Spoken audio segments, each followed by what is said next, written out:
Media sosial ramai saudara usai Presiden Joko Widodo ini menerbitkan Perpu nomor 2 tahun 2022 tentang Cipta Kerja. Selain dianggap tidak masuk dalam keadaan genting untuk menerbitkan Perpu, salah satu pasal yang ramai diperbincangkan adalah soal aturan libur 1 hari dalam seminggu bekerja. Berikut diskusi Nabil Abiyasyah.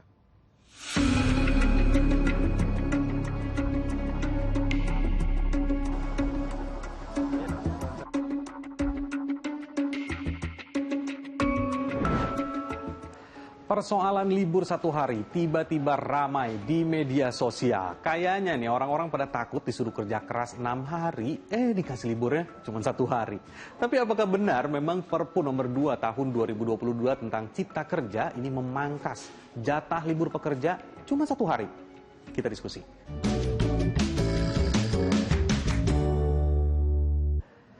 Jadi jika melihat dari Perpu nomor 2 tahun 2022 ini tertuang khususnya dalam pasal 79 ayat 2B, di mana istirahat mingguan ini hanya 1 hari dari masa kerja 6 hari dalam 1 minggunya. Memang sih kalau dilihat sekilas Perpu Cipta Kerja ini memangkas hak karyawan dari liburnya 2 hari cuma 1 hari. Padahal kalau dilihat lagi ada ayat lainnya yang masih membahas soal hak libur karyawan itu 2 hari dalam seminggunya. Isinya nih, dalam pasal 77 ayat 2A tertuang 7 jam 1 hari dan 40 jam 1 minggu untuk 6 hari kerja dalam 1 minggunya. Atau pasal 77 ayat 2B, 8 jam 1 hari dan 40 jam 1 minggu untuk 5 hari kerja dalam 1 minggu. Sebenarnya aturan ini masih memungkinkan bagi para pekerja untuk mendapatkan libur 2 hari dalam sepekan. Yang perlu dicatat tergantung jam kerjanya. Nah, yang saya penasaran, gimana sih tanggapan kalian mengenai soal libur ini? Hari kerja aja, dikasih 2 hari libur aja tuh kurang, apalagi ini mau dikurangin lagi 1 lagi. Jadi kayak kita kerja tuh buat apa sih gitu, kerjanya kok yang miskin jadi makin miskin, yang kaya makin kaya sendiri gitu pemerintahnya. Saya malah baru dengar itu. Tapi kalau menurut saya sih, kalau emang kebijakannya harus seminggu sekali libur, ya nggak apa-apa juga. Bagus juga, karena saya juga liburnya seminggu sekali, jadi biar rata aja gitu. Berat ya. 6 hari kerja cuma 1 hari, belum istirahat. Belum kalau punya keluarga, harus bagi waktu sama anak istri.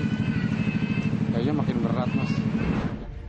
Itu tadi tanggapan dari masyarakat. Lalu gimana nih tanggapan dari perwakilan buruh?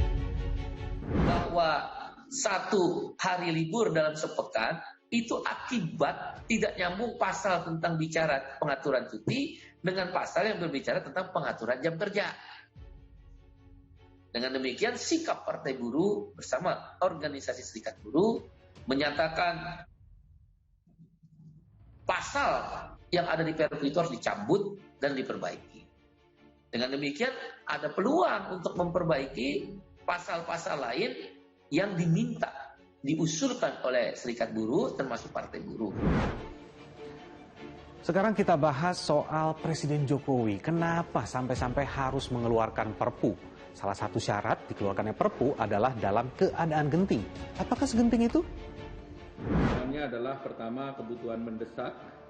Pemerintah perlu mempercepat antisipasi terhadap kondisi global, baik yang terkait dengan ekonomi, kita menghadapi resesi global, peningkatan inflasi, kemudian ancaman stagflasi, dan juga beberapa negara sedang berkembang yang sudah masuk kepada IMF itu lebih dari 30 dan sudah antri juga 30. Jadi kondisi krisis ini untuk emerging developing country menjadi sangat real. Dalam putusan MK ada 3 syarat yang menjadi parameter untuk menentukan sesuatu dalam keadaan genting. Adanya kebutuhan mendesak untuk menyelesaikan masalah hukum secara cepat berdasarkan undang-undang. Kedua, undang-undang yang dibutuhkan tersebut belum ada sehingga terjadi kekosongan hukum atau sudah ada tapi tidak memadai. Kekosongan hukum tersebut tidak bisa diatasi dengan cara membuat undang-undang sesuai prosedur biasa karena akan membutuhkan waktu yang lama, sedangkan keadaan yang mendesak perlu kepastian untuk diselesaikan. Sekarang kayaknya kita harus dengar dulu nih, apa pendapat dari pakar hukum tata negara soal dikeluarkannya Perpu ini. Perpu ini juga membatalkan Undang-Undang Cipta Kerja. Padahal perintah putusan MK nomor 91 2020 mengatakan bahwa di 9 amar putusannya harus dilakukan perbaikan dalam waktu 2 tahun.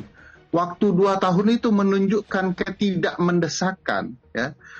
Jadi tidak terpenuhi hal ihwal kegentingan memaksa juga. Jadi aneh kalau kemudian disuruh perbaikan, yang dilakukan malah menerbitkan Perpu. Padahal penerbitan Perpu jelas bukan perbaikan dan waktunya 2 tahun, bukan situasi yang memaksa. Apapun itu peraturannya, yang pasti jangan merugikan, baik itu untuk pelaku usaha ataupun juga pekerjanya. Setuju kan? Saya Nabila Biasa, sampai jumpa.